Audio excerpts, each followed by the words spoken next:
here to do some more easy recipes for simple food.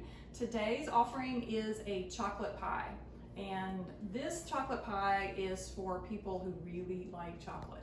It's very intense, and when we get to the end, we can kind of show you what a recommended serving size is. Now we're gonna start with the crust, and this is kind of an experiment for us. We usually do a store-bought crust, and in olden days before small people came along, I used to do the roll out, freeze it, roll it out again, all that. So that's not easy recipes for real food. So we're gonna do a variation of a pat in the pan crust that we do with a recipe that we call salty pie, and this one is gonna be a sweet crust as opposed to salty. So we're doing a little bit of experiment, and as usual, we combined a few different recipes that we found with the recipe that we usually use. So we're gonna get started, and it's very basic. We're gonna use flour, and we like whole wheat.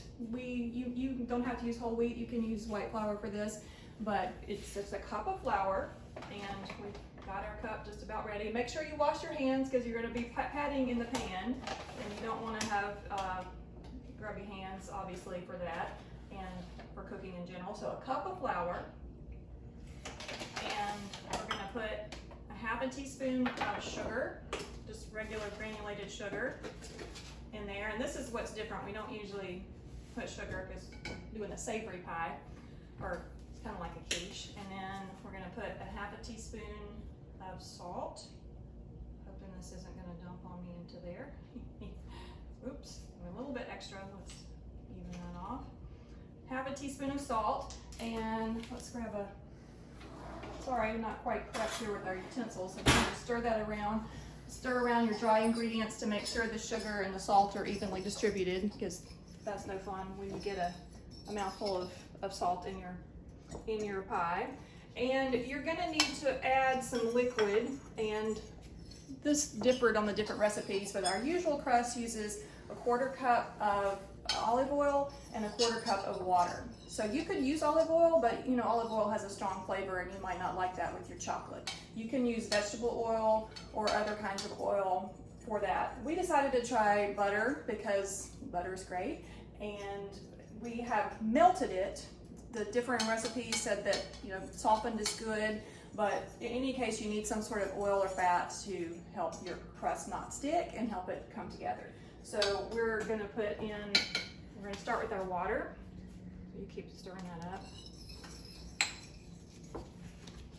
And I'm gonna, you don't have to, you don't have to film that, but because soft melted butter is a little more, takes up more space than solid butter, so I just wanna make sure we're not over buttering. So you got that stirred in pretty good? Yeah, so starts getting a little clumpy as you put in the water, and then we're gonna drizzle in the melted butter. You're gonna keep stirring around, and this dough doesn't, at least when we usually do it for the salty version, it doesn't get super smooth until you actually pick it up. So we're gonna stir it, and then the last little bit, you've got to get your hands in it to get it to come together. How's that looking? All right. Let me grab that fork. Just gonna stir, get the kind of dry bits on the outside with my fork, and see how it's kind of. We talked about when we did the soda bread about a shaggy dough. This is a really shaggy dough. It's very loose and not uniform. So we got to help it along a little bit. And you just kind of pick it up and squish it around and pick up those little extra bits with your hands. And this feels a little more maybe damp than our olive oil version does, but not too much. I hope that bodes well for our little experiment today. And we usually make 2 of any of our pies, salty or sweet, because we really like them. And with this one, we often do a nuts version and a plain version for people who have allergies. But we're gonna do the nuts version today because that's our preference. So, and when we make the savory pie that we're gonna do another time, it's great for leftovers. So we want to have two. So I'm gonna show you kind of what the little ball of dough looks like.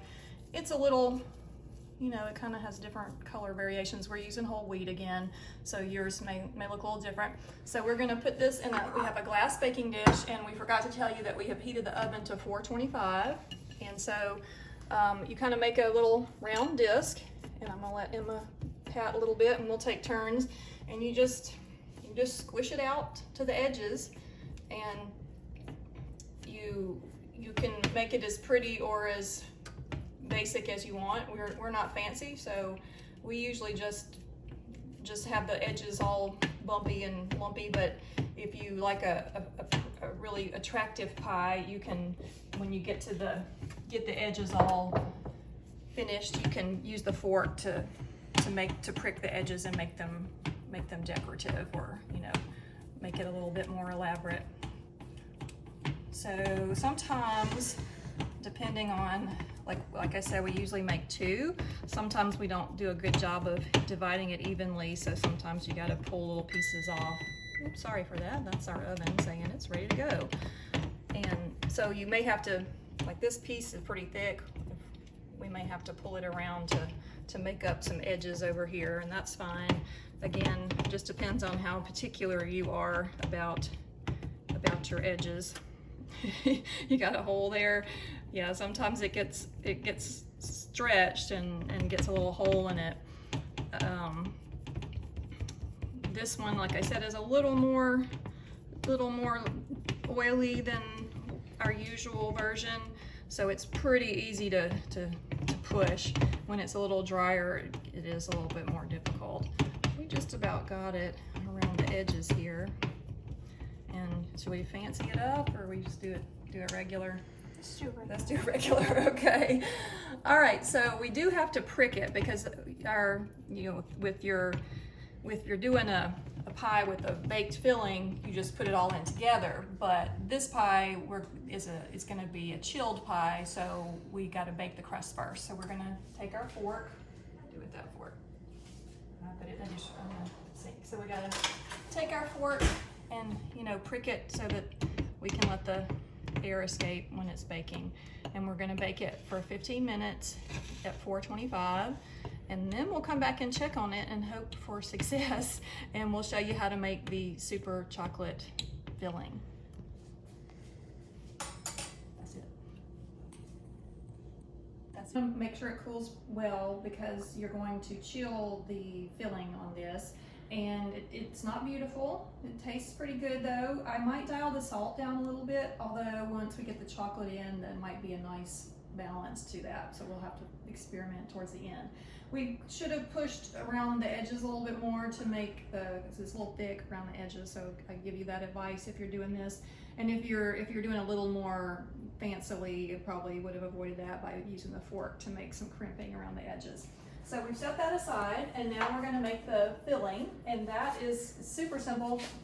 This is as with most of my recipes, this is a combination of several ones that I've brought together. And the original called for chopping up baker's chocolate and adding either honey or sugar, and that's a lot of work. So I found that chocolate chips work marvelously, no chopping involved, and we really like these Ghirardelli. These are semi-sweet. You can use a 60%. I've never tried it with milk chocolate because I don't really like milk chocolate, but you could try that, although their fat content is probably different, and so you might get different results. I don't know how well they set up. So you need cream, and it's heavy, heavy whipping cream, and you need the semi-sweet chocolate, and then we're gonna add nuts, and that's optional, but they're if you like nuts, that's a great accompaniment. So this is going to be a little bit of a mystery because Emma and I usually make two, and we don't really remember the measurements. We just kind of do it by feel. So we're going to measure as we go along so we can let you know by the time we finish. And we don't make this a whole lot. It's like I said at the beginning, it's super rich. We make it for Thanksgiving pretty much every year. And we're going to put the burner on other way. No, It it's on doesn't low. go. Okay, we'll turn it all the way around. You want it very low. So we're gonna start out with, we've got the little cream container. I got a tickle, I'm gonna have to excuse myself. And cough in my sleeve. So we're gonna start out with a cup of this cream. And I think we're gonna need more. Let's see how much is left. Well, not surprisingly, since we have a pint of cream, it's 2 cups. I probably should have known that, right? All right, so let me put this in the sink. We're gonna let that heat up. You could turn it a little bit more in. Excuse me. So you don't want to get it too high. You don't want it to boil. You just want it to get warm enough to where it's gonna bubble around the edges, just gently. And once that happens, we're going to add our chocolate chips, and we're going to stir it with a whisk. Is usually the best tool for getting the chocolate to melt properly. And still pretty cold. So we're gonna let it bubble, and we'll tell you a little bit more about what we're gonna do while we're waiting for it to bubble. And you can some of the recipes I looked at when I first started making this pie, maybe before you came along, so maybe, I don't know, 15 years ago, 14 years ago, can't remember how long before your time when I started making this, but some of them use a microwave. This is more controlled, so I like it better. You just kind of, you see the bubbles and you can adjust as you need. When we get the mixture to the right consistency, we're just gonna pour it over our nuts that we've chopped. We usually do this pretty coarsely. If you like it more finely chopped, that's fine, but you just kind of distribute those around in the bottom of your pie crust, and then the filling goes on top. And you let it chill, and that sometimes is a problem when you're doing it in a hurry. So if you're doing this for an occasion, make sure you start a few hours ahead, because it's going to take it a while to set up in your refrigerator and get ready. So how's it doing now? Still pretty cool. Still pretty cool, but I think let's go ahead and add these in, and we can start stirring them around. You want to get a stir in? So that's, yeah, we did. that's half a cup, and I know we're gonna need more than that, so let me get the other half going.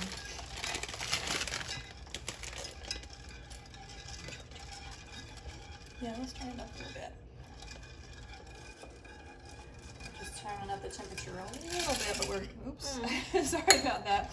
We're gonna be really careful to not let it get too hot, because that's gonna burn your chocolate, and burnt chocolate does not taste very good in my experience. So you just gotta, as long as you keep stirring, it's pretty safe, but you don't want to let it get too hot. How's that doing? Are they melting at all? Can you tell? A little bit. One reason the whisk is really good is because, well, depending on what kind of pot you use, you kind of get a better feel of the melting level in your pot, and you can kind of tell better than if you use another kind of implement. You might not have that sense of what sort of reduction is going on in there. These are pretty slow still. Excuse me. Looking pretty clumpy. Yeah.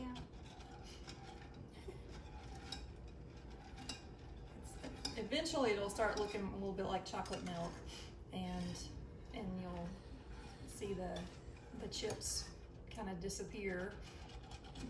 You'll have to keep stirring because they do get stuck in the whisk, but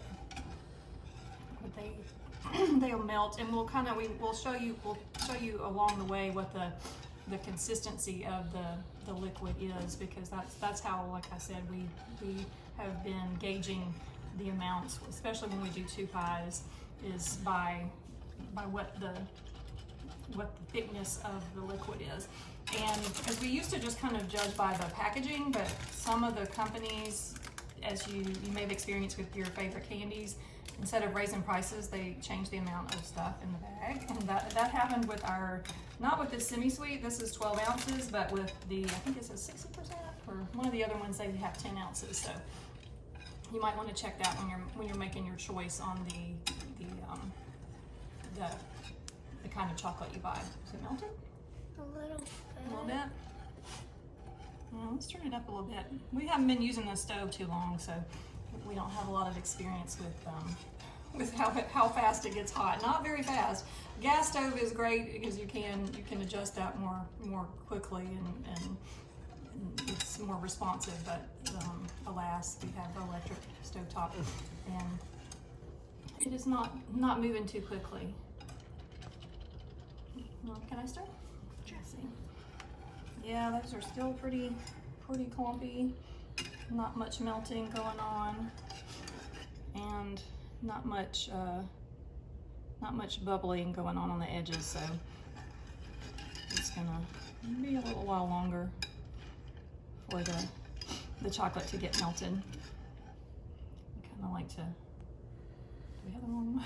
I almost wondered if we have the wrong one. Right one. It is the right one. I've cooked on the stovetop a lot. You have cooked on it more than I have, I know. But it is very, we have it on about three up from medium, and that's a lot higher than I usually keep it on 1 or 2 on. Yeah, you think we should turn it up? Yeah, because it's really It's still very not melty. All right, we're gonna get it like almost to medium here. But this might. Yeah, it might get too hot, so we're gonna. It might be. No, it doesn't. It just does that. It might be different on your stove because our stove, obviously, our stove was different from our apartments. This stove is different from our apartment stove. Yeah. So it differs. So just when it melts, it's the good temperature. That's right. When it starts melting, that's good, and then you can dial it back from there. It looks like it might be melting a little Yeah, bit. melting a little bit now. Okay. Move the whisk up so we can see. Yeah, the milk is not, the cream is not turning chocolatey yet, so it's still got a ways to go. But are they getting any smaller? No, not so much. I feel like maybe it's breaking down a little bit. I can see some chocolate There could be some particles. flecks in there. Yeah. Yeah. Usually doesn't take quite so long for Sorry, it to. this is a little bit boring. Like, yeah, let's watch them stir this pot around and around. The watch pot never boils and all that. It is getting chocolatey. It is. I can't reason. Unfortunately, with this, you do have to watch your watch pot. You do, because you don't want it to overboil or to boil at all. Yeah, this is getting more chocolatey now. Okay, may I stir so I can, like I said, part of this process is kind of assessing the thickness, but we're a long way from that because we gotta get this chocolate melted. Yeah, we gotta keep stirring there. I'm thinking, yeah, the heat is not even radiating from the pot at this point, so that is not ideal. Usually once it gets to just a gentle bubble, you can feel it warming up in the pot. But we did start straight from the refrigerator, so I don't know, we usually do that, but you could let it sit for a few minutes to get the cream. Yeah, so now it's starting to melt, and I'm going to turn this back just a little bit, back to 3. And let Emma stir a little bit and kind of pull up the clumpies so you can see. I don't know. You can see the It looks like this right now. Very appetizing. but you can see the milk, the cream, I keep calling it milk, the cream is getting more chocolatey looking, and there's This clump of gotta keep stirring it. And almost there's still a pretty fair amount of unmelted chocolate, but I can tell that we're not achieving the right consistency yet. So so this is a cup and a half. Yeah, cup and a half so far that we will have added. Gonna add some. Ooh, I'm so sorry. Be careful with that, obviously. Luckily, it's not very hot. but it is chocolate. On my white On your shirt. white shirt. That's what washing machines are for. So that looks like it's going a little better. Chocolate milk. Chocolate cream. Let me stir a bit. Yeah, so this is still very liquidy, and that is not what you want. Once I've made a pie where I didn't have enough chocolate. I don't remember if I ran out or I don't remember what happened, but it never set. It was sort of like, Oh, I remember that. it was one. more like mousse or I don't know, pudding. It was very tasty, but it was not pie. So you definitely want to, you don't want it to be the wrong consistency. Here, you take over. I'm going to put another half cup, even though But it's not melting yet. No, it's still- Turn it up a little bit. we can. Oops, sip on a couple of my chips here. Yeah, it's getting there.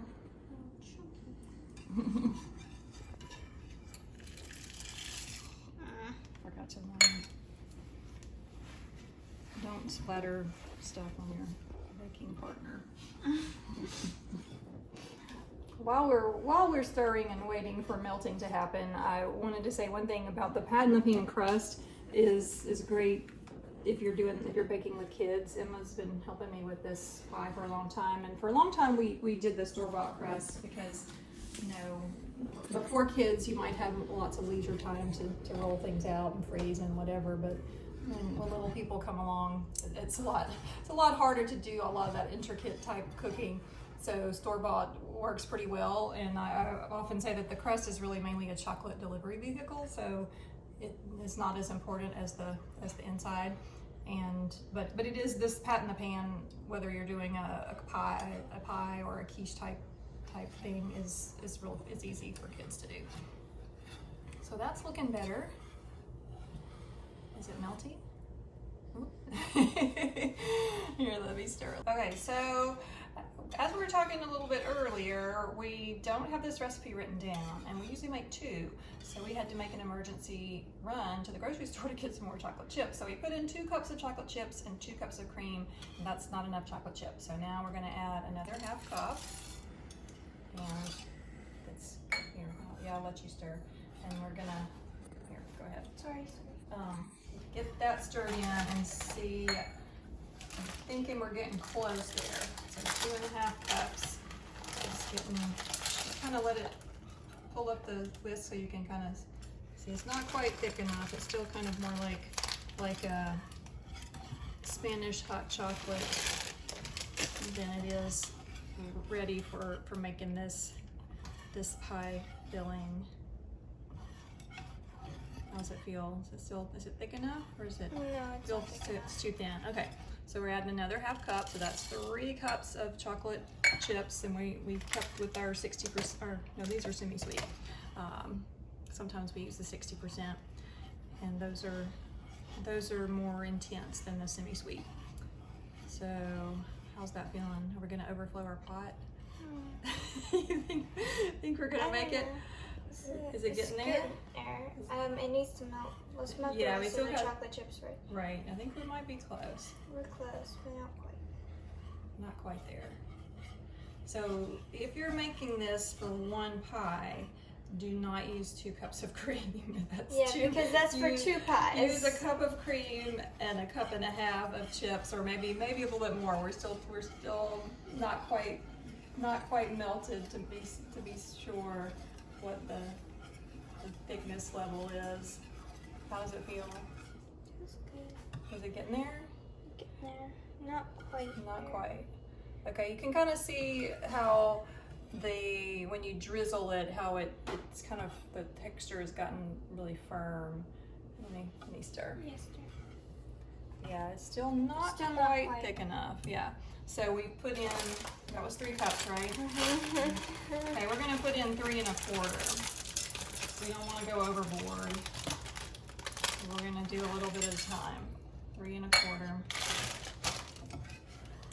But it might get all the way to 3 1/2. Thinking so? Maybe, yeah. How's it? Because that melts pretty quickly now that we've got a kind of critical mass going there. Just stay in a quarter. Want to feel it? Yeah. It still needs a little. I think it's going to be 3.5 cups. So you're going to yeah. do a cup and 3/4 if you're doing just one pie. But why not make two? You can always make one with nuts and one without, and then you've got 2 pies. More for you. Okay, that might not quite then. That whole 1/4 cup. It's looking pretty. One of the benefits of if you have a kid who will eat dark chocolate, and this one always has been, there is a nice pan and whisk to lick at the end after you've finished your pie. Let me stir. I would, but I just brushed my teeth. So, yeah, that's feeling. I'm gonna put in like just a teensy pinch because I wasn't quite at the whole 1/4 cup there. So I think with 3.5, that's our accurate measurement. So for one pie, a cup of cream and a cup and 3/4 of your chips, if you're using this regular chip size. And for reference, if you want to weigh stuff, these are 12-ounce bags, and we got 2 cups out of the 2 cups out of the bag. That's how much. So is it? Let's drizzle again so we can see. Yeah, so that is looking beautiful, lovely, and we can put that whisk so we can preserve it for Licking. a proper licking. I'm gonna put it in this bowl, and we're gonna pour half of this into our pie crust that we've lined with nuts, like we talked about earlier. And we're gonna do an experiment since we only made one pie crust. Let me wipe that up. Okay. So we're gonna just pour the other half. We're definitely not gonna waste it. We're gonna pour the other half into just an empty pan and have some chocolate nummies. We're gonna call it, chocolate nummies. All right, I think you're using a little more than. Oh, that's necessary. Whoopsies. That's okay. So you just kind of give it a little help getting evenly spread there, and it's gonna overflow a little bit, but that's fine. And then if you got a bigger thing of cream, it's lovely with, if you like whipped cream, to do some homemade whipped cream to put on top after it chills. Okay, we can. So we're gonna put this in the freezer and chill for at least 2 hours. And then you can you can tell if it's firm enough. It should set up firmly, and I recommend, this is about your serving size, just a sliver, because it's very, very chocolatey and very intense, and most people can't take more than about that big. Okay, so we hope you try this and we hope you enjoy it, and we're gonna definitely enjoy this with our supper tonight.